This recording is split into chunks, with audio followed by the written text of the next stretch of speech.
Alright guys, today it will be a very simple TA which usually works the best. So you can see first of all that on a shorter time scale this move to the downside seems to be over. You see the lows are going lower, but actually with a shorter and shorter delta, and even this low is higher than the previous one. Moreover, this trend line was broken, a little bit of the volume, so probably that was quite of the drop already to start to go up again. And this previous low wasn't surpassed by this one, so even considering this one as the previous low, not this one, we are in a good shape in terms of the moving upwards. Here we can also look at the reaction of the price with 21 days EMA. Now it is 504 because 1 hour time frame.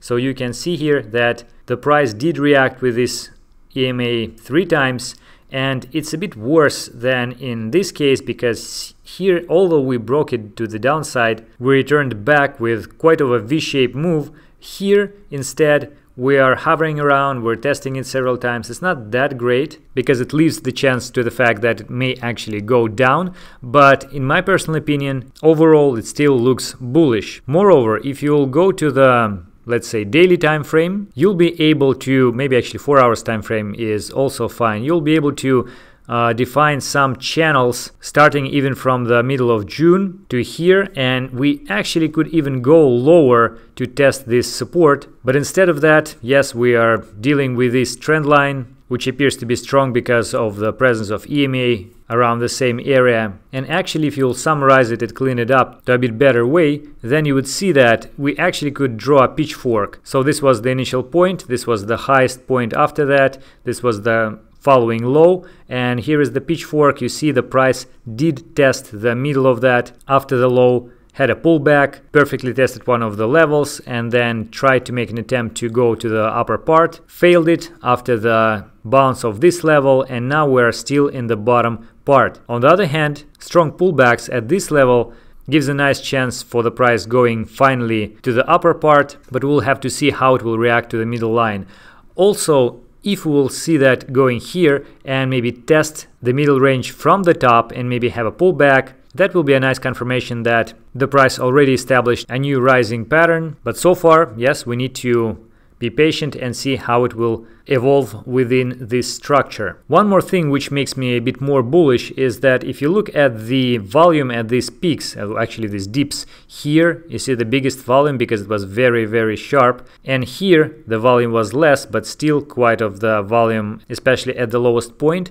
And right here I think we already have a bounce from here, so we can say that this was the low, and the volume around this area is very similar to what we had here, although the point of the low itself is much higher. So it means that we have a stronger buyer which starts to buy back the price already much higher than here, meaning that it's really hard to push the price lower. So overall it looks pretty bullish to me. Finally, if we will switch to the daily time frame and turn on our multiplicative moving averages, then you'll see that we actually are hovering around one of those moving averages at the moment, and in the same way that the price reacted to the previous moving average, it's just a matter of time, at least in the framework of the current rising trend, that the price will go above it and establish a new move to the higher moving average. I don't think that the fact that we are not having some clear test of that is very important, but the consolidation around that is actually quite meaningful. And if you'll return to the previous cycle, you will find out that in the previous stage, similar to the hours, while we are playing with this green line right now,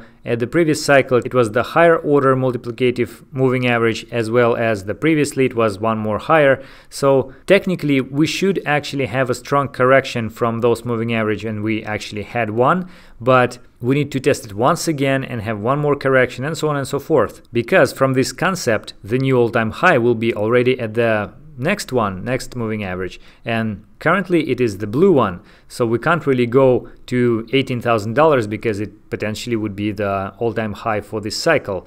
Instead of that, we need to continue to move in the certain channel, trying to test this green line, have corrections and so on and so forth. But looking at this powerful move, I actually tend to think that this previously shown correlation and those patterns, I think that they will not play out in the same way during this cycle. despite all the amazing matches of the previous all-time highs with moving averages of the higher order and many other things, I think that this time things will be a bit different. And of course, we shall look how all of this will evolve, but it's important to be careful about it. Now, another thing, and one which makes me think that we are actually going up anytime soon, is that you remember this tether correlation with price of Bitcoin. Yes, we have this court process and so on and so forth, but so far, until this correlation will be broken, I would still consider this to be a major reason for the general price evolution. And right now, as you see, we had this accumulation period over here, maybe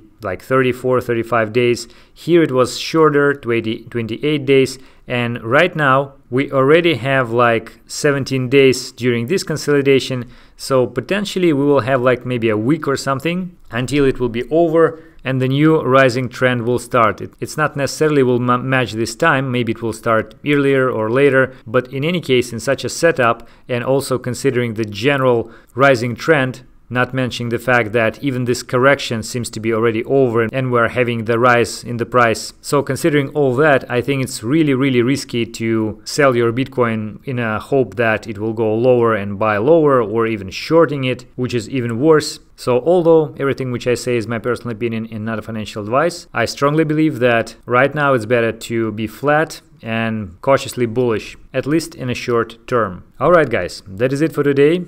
I hope it was useful. Thank you for watching.